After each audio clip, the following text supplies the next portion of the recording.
the need for the cultural mind shift when it comes to CMMC. So one thing I think CMMC is a little bit poorly named because it's, cybersecurity maturity matrix, right? It's not just cyber. CMMC is, in my opinion, 30-40% IT cyber, and the rest of it is your processes, policies, how you do things on the other side of the house. You've also said that has already set the world on fire, and cybersecurity is nowhere less. How do you see this technology? Is it an ally? Is it a threat? What is your take on this? Well, I don't think, well, all technology can be made into a threat. AI in a vacuum, in and of itself, is not a threat. It's how it's used, misused, or not paid attention to. So there's a lot of positives to AI, right? Proactive threat detection. That is definitely one thing. You can train your AI tools to help reduce the load on your SOC, your Security Operations Center, before you need human intervention. So there's significant positives there. AI will also allow us to automate response, remediation to certain things. It can provide us enhanced threat intelligence. With some of these newer models, they're faster and faster, getting real-time threat intel in live time. That will be such a huge help.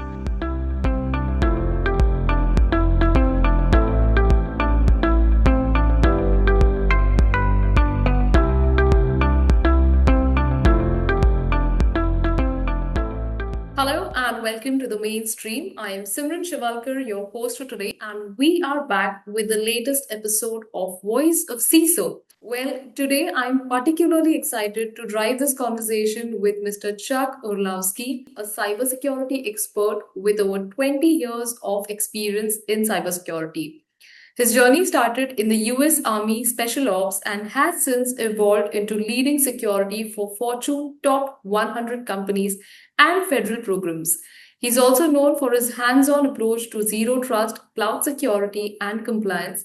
He's also been an important part of the GE Vernova, leading through the complexities of achieving CMMC Level 2 compliance.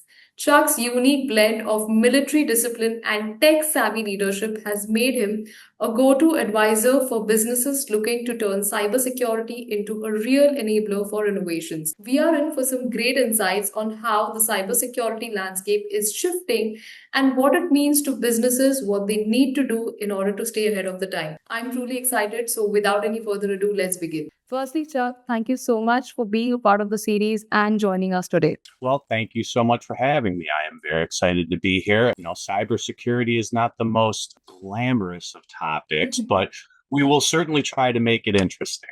Yeah, absolutely. And that being said, cybersecurity may not be glamorous, but it's still, continuing to get the attention, rightfully so. Let's lead with your background first. Your journey is an interesting one.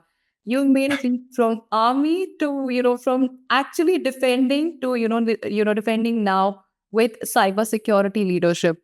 Can you tell us how the shift has been and how your military experience has kind of, influenced your approach when we talk about cybersecurity today? Sure. Well, the transition from being in service and doing a lot of what I did, it's less of a leap and more of a natural pivot.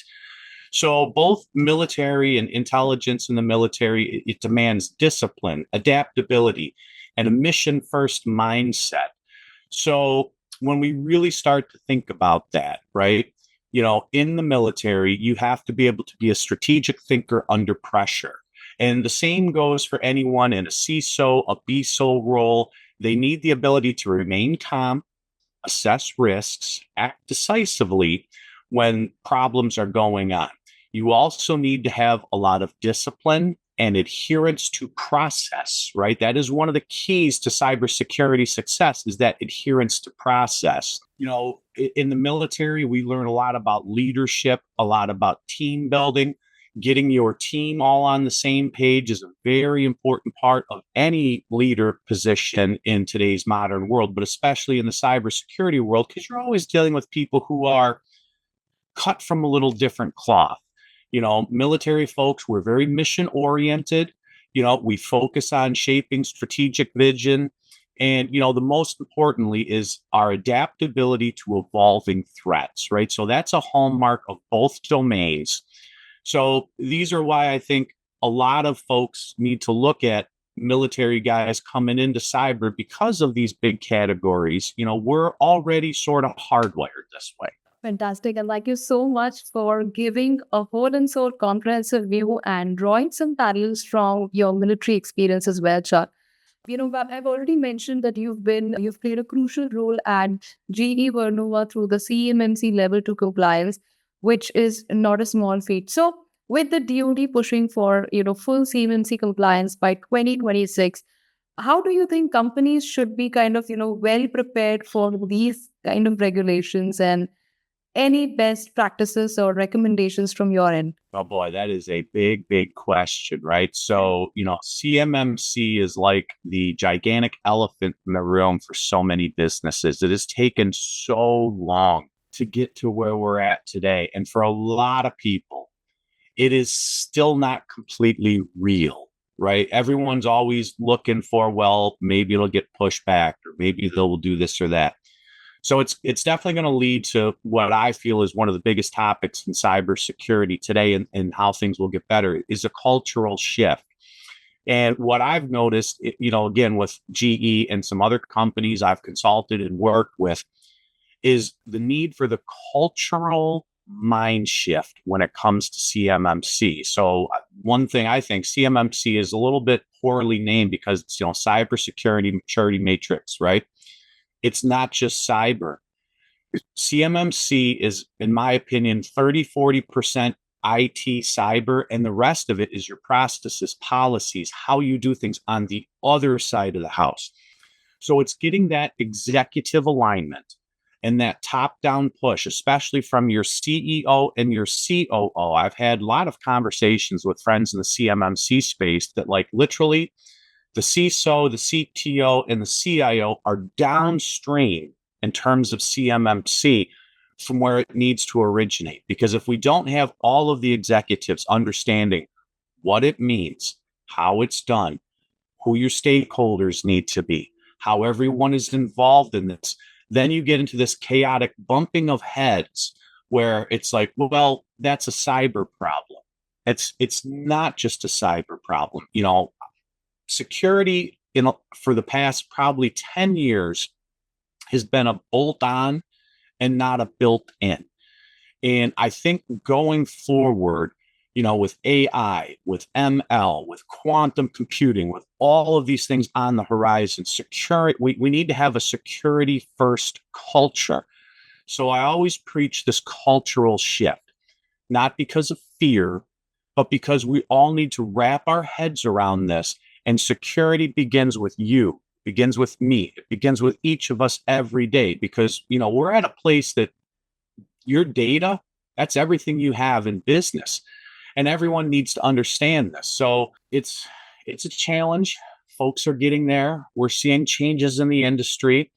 48 CFR is getting ready to finally be released. I'm expecting around September. What that means is CUI language and CMMC constraints will go to DoD contracts probably by the end of this year. And then the whole industry will have 6 months to be compliant. And that's where we're going to see a whole lot of OMG moments for a lot of companies, is they try to play catch up, right? And, my advice to everyone is it's the whole company. Everyone needs to understand this and understand the importance of it. CMMC and protecting CUI, which is controlled and classified information, is not just about protecting the warfighter downrange, right? You could be making a bearing, you could be making the smallest of pieces that are just a piece in the puzzle for our larger defense apparatus. And now AI is coming into this. So everyone involved, everyone around this needs to care, because it's helping our troops, it's helping our government, it's saving us money. I mean, I've seen estimates that it's $150 million a day in IP loss due to failure to comply with these regulations. Well, that adds up really quickly. Wonderful. I think that is a major shift we can expect in the next few years. But that being said, Chuck, against all of this, there is zero trust architecture as well on one hand, which is again expected to grow 40% in the coming years with organizations ramping up their models. How do you think, what could be some major gaps or hurdles companies are kind of facing while implementing, adopting zero trust strategy? Well, it's a lovely segue from CMMC because the number one thing is cultural resistance and legacy mindsets. So, zero trust really requires a paradigm shift from traditional perimeter based security to a never trust, always verify approach and mentality. So, leadership, staff, they're so used to older models. And, you do things that make their job a little bit more difficult. We hear that feedback. This is, again, why it's a cultural embrace. Now, another part of the challenges with zero trust is going to be your complexity of integration with your legacy systems, right? It's going to cause some significant changes here. So, a lot of organizations out there today are relying on legacy and borderline antique infrastructure. It wasn't designed for zero trust. So, it means a retooling of a lot of things. It may mean replacing equipment, replacing SaaS, any number of different things, micro segmentation, integrating modern identity, IAM, identity and access management solutions, micro segmentation of your environment, endpoint security being turned up at a level that we haven't seen before, retrofitting all of this, making these changes, creating new policies. It's time, which brings us to, my third part about this. It's cost and resource constraints, right? Anytime we're making these big changes, we're bringing in MFA or new forms of encryption, new forms of segmentation, that is man hours, that is cost to do this. So that can certainly cause different organizations to be very inconsistent in their application of zero trust and kind of do it like a patchwork. And it leads into user experience friction, right? Now, you've been at your company a decade. Things have worked a certain way. Now we're forcing all these big changes on everyone. Well, maybe now you got to update your password every 60 days instead of once a year. Any number of different things, or being retrained in new security protocols. So all of this also comes back to how aggressive companies can be with their training protocols and getting everyone involved. In zero trust, it relies on comprehensive visibility into all your users and all your systems, all your devices, all your traffic. A lot of organizations lack the tools to do that. Folks may feel that's overly intrusive.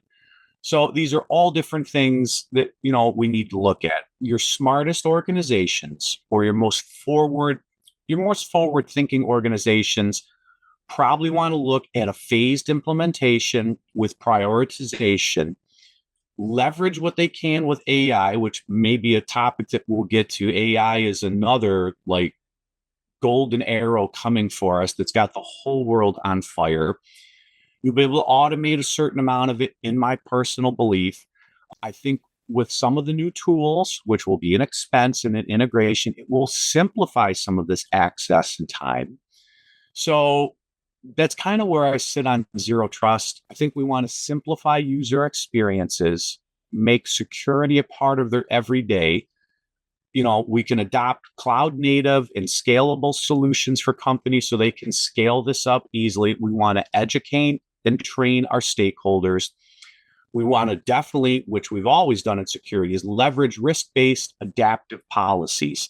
Policies will need to change. I think over the next 3 years, almost every company will redo 60 to 70% of their policies because of all these innovations, because of all these changes, right? We got to get away from what I call the 9 most expensive words in business. You know what those are?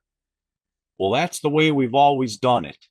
Well, that's the most expensive words in business. So Right. it's a challenge, but I believe we'll get there. I believe the appetite is there to do this now. And it's going to be that balance of what saves us money, what keeps us safe, Right. what makes our employees work more efficiently.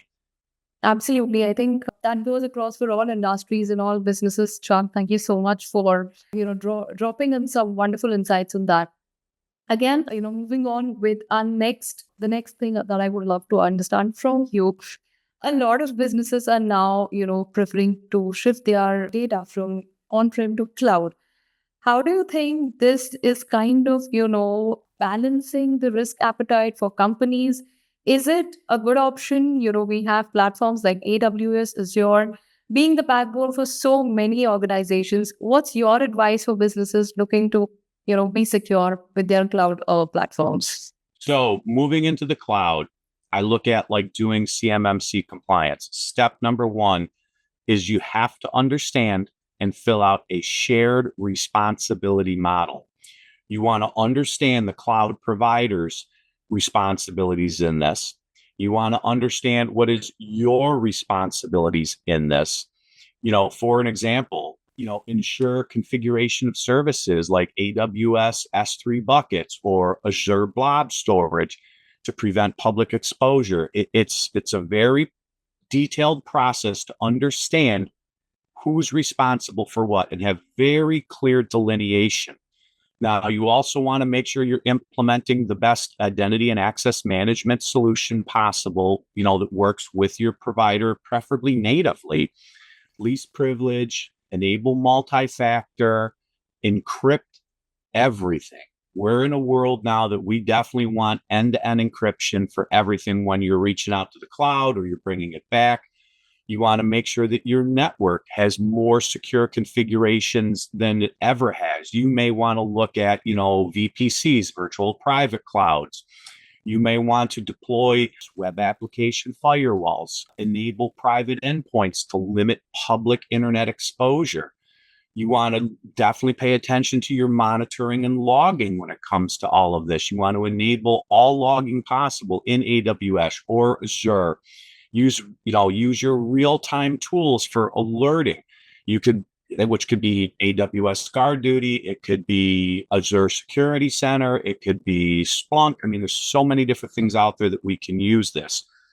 Definitely with your logs, you want to bring them into some type of centralized location for your in-house teams to monitor, to review, because you're that, as the company, even if you push it to the cloud, you're the end, right? So your people have to be well-trained. Don't just rely on everyone else. Check, double check, right? Zero trust, but verify.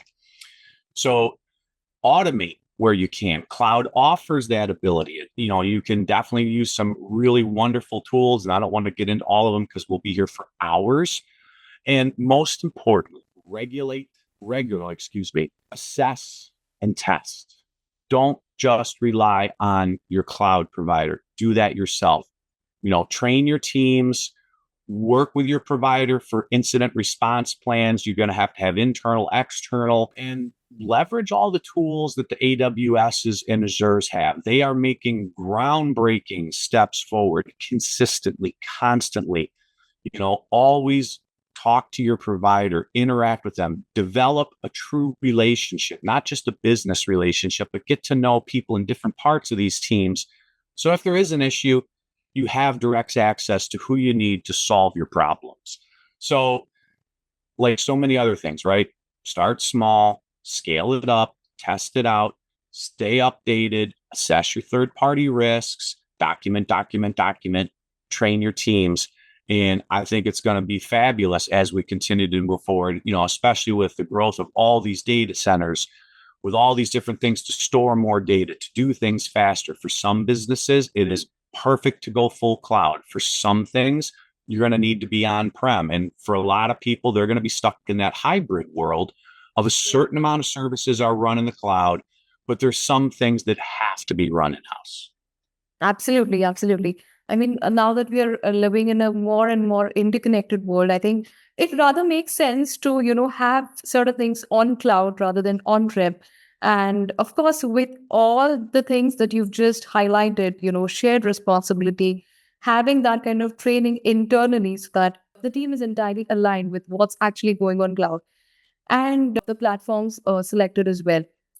Chuck, you've also said that has already set the world on fire, and cybersecurity is nowhere less. How do you see this technology? Is it an ally? Is it a threat? What is your take on this? Well, I don't think, well, all technology can be made into a threat. AI in a vacuum, in and of itself, is not a threat. It's how it's used, misused, or not paid attention to.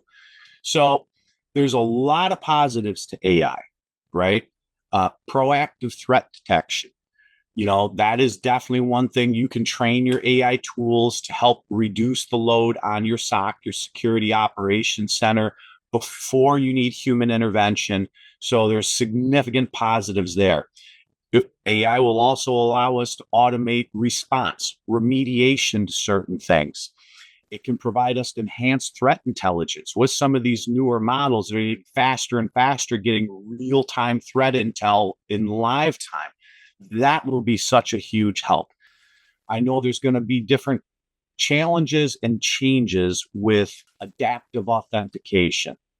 Machine learning is absolutely redefining and refining identity verification through behavioral biometrics as a prime example, keystroke dynamics, mouse movements, contextual analysis, right? Location devices.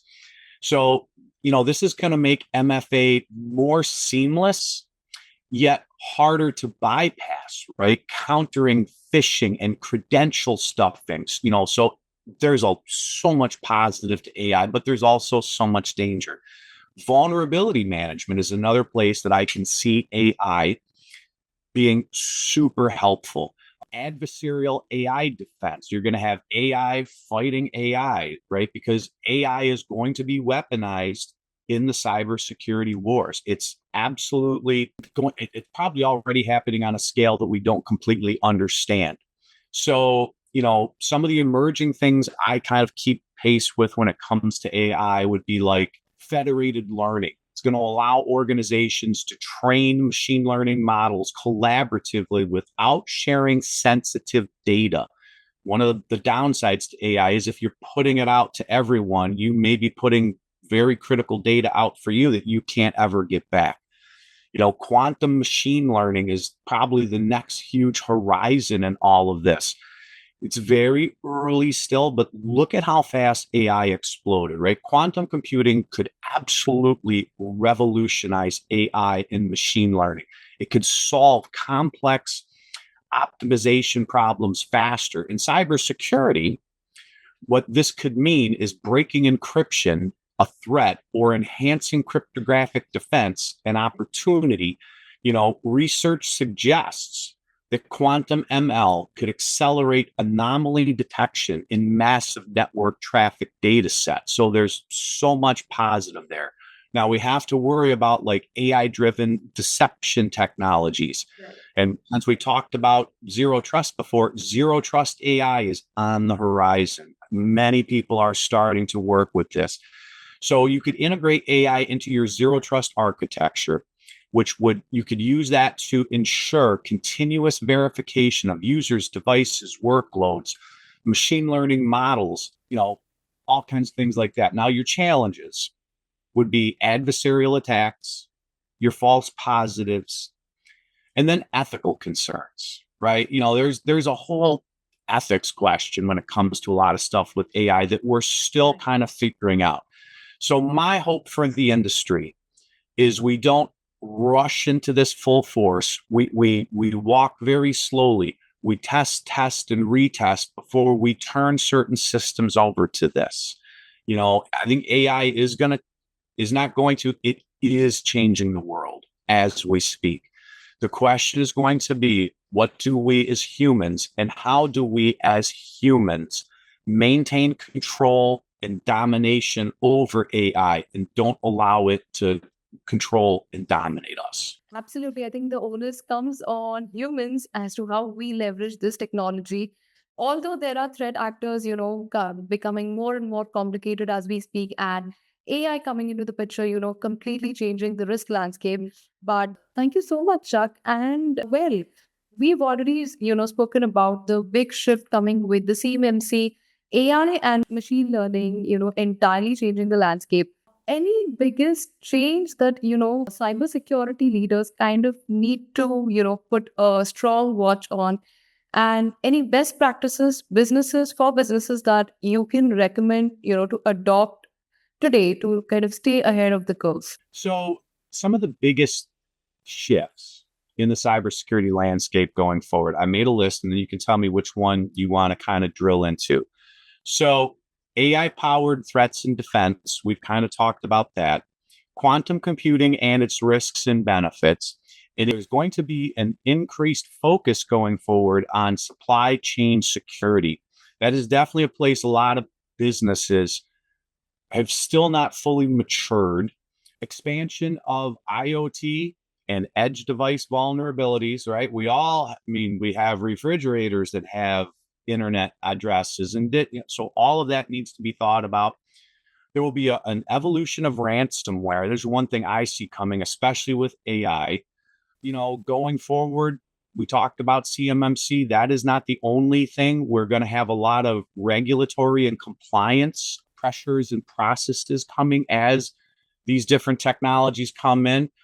And, as we said, zero trust architecture and adoption. So if we look at some best practices to stay ahead of the curve, I would tell folks, look at adopting a zero trust architecture, invest in AI and machine learning for threat detection to start, and then evolve it from there.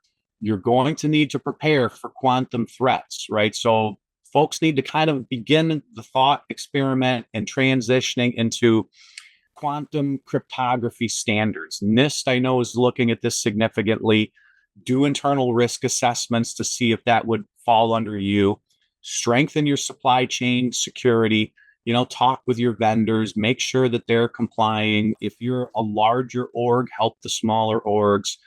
Enhance your IoT and edge security and OT security, and prioritize employee training and awareness, and really work towards role specific training. A lot of companies do a very general cyber, but in everyone's individual role now, there are things that you need to know, that you will need to be trained for, whether you're a procurement, whether you're contracting, whether you're HR, even if you're in the cyber and IT space, if you're in manufacturing, everyone needs to understand what their individual role needs to know in terms of cybersecurity. That's a huge gap that I see. We're already seeing,